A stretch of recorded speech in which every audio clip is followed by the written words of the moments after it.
அகம் நேயர்கள் அனைவருக்கும் வணக்கம். இன்றைக்கு நம்மளுடைய வீடியோல என்ன பார்க்க போறோம்னா, குலதெய்வ வழிபாடு. குலதெய்வத்துக்கு நம்ம பூஜை செய்யும்போது, நமக்கு வந்துட்டு பால் பால் வந்து குடுக்க குடுக்க, நம்மளுடைய மனசுக்கு வந்து ஒரு மன அமைதி, சாந்தி, நிம்மதி இது எல்லாமே கிடைக்கும். இப்ப நெறைய பேருக்கு மன உளைச்சல் ஆளாகி தூக்கம் கூட வராம அலைஞ்சுட்டு இருக்கோம். அப்படி இருக்கிறவங்க நம்ம வந்து சுவாமிக்கு வந்துட்டு பால் அபிஷேகம் பண்ணும்போது, பால் வந்து நம்ம விநியோகம் செய்யும்போது, நம்மளுடைய மனதுக்கு மிகப்பெரிய அமைதி வந்து கிடைக்கும். அதே மாரி எலுமிச்சை பழம். எலுமிச்சை பழம் அப்படின்றது நம்ம அம்பாள் கோவில்கள்ல சூலத்துல குத்திக்கிறோம். எலுமிச்சம் பழம் நம்ம குடுக்க குடுக்க, அதுல பானகரம் செஞ்சு குடுக்கலாம். இல்ல எலுமிச்சம் பழமா வச்சு, எப்போ நம்ம போனாலும் அத வாங்கி, ஒண்ணு வந்து வீட்டுடைய பூஜையிலயும் சரி, அதே மாரி ஒண்ணு நம்மளுடைய ஹேண்ட்பேக்ல. இப்ப நான்லாம் வந்து கோவில் போனேன்னா, கண்டிப்பா எலுமிச்சம் பழம் கேட்டு வாங்கி என்னோட ஹேண்ட்பேக்ல வச்சுப்பேன். அது மாதிரியான ஒரு பாதுகாப்பு எதுவுமே இருக்காது.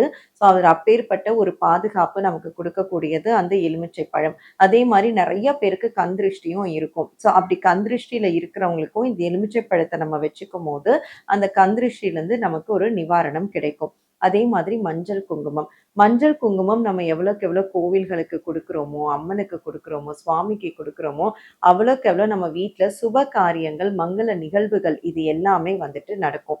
அதனால நம்ம வந்து அசால்ட்டா வாங்கிட்டு போயிடுறோம். ஒவ்வொரு பொருளுக்குமே ஒவ்வொரு மகத்துவம் வந்து இருக்கு. அதே மாதிரி இப்போ மஞ்சள் வாங்கி, குங்குமம் வாங்கும்போது ஏனோ தானோன்னு வாங்காம, சில கடைகள்ல தரமான குங்குமம், தரமான மஞ்சள், தரமான விபூதி கிடைக்குது. அந்த மாதிரி நம்ம பார்த்து வாங்கி குடுக்கலாம். இன்னும் முடிந்தவர்கள் நல்ல மஞ்சளா வாங்கி அரைச்சே நம்ம வந்து அம்மனுக்கெல்லாம் கொடுக்கறது வந்து அவ்ளோ விசேஷம். இதெல்லாம் நீங்க வந்து ட்ரை பண்ணீங்கன்னா, இன்னும் நமக்குடைய இந்த ஆன்மீக ரீதியான ஒரு ஒரு மன அமைதி, ஒரு சந்தோஷம் வந்து நமக்கு வந்து அடுத்த லெவலுக்கு நமக்கு வந்து கிடைக்கும் அப்படின்னு நான் சொல்லிக்கிறேன். அதே மாரி நம்மளுடைய ஃபேமிலி மெம்பர்ஸும் ரொம்பவே சந்தோஷமா வாழ்றதுக்கும், அதே மாரி நம்மளுடைய ஃபேமிலி, நம்மளுடைய குடும்பத்துக்கும் மன மகிழ்ச்சியும், மன நிம்மதியும் கிடைக்கும்.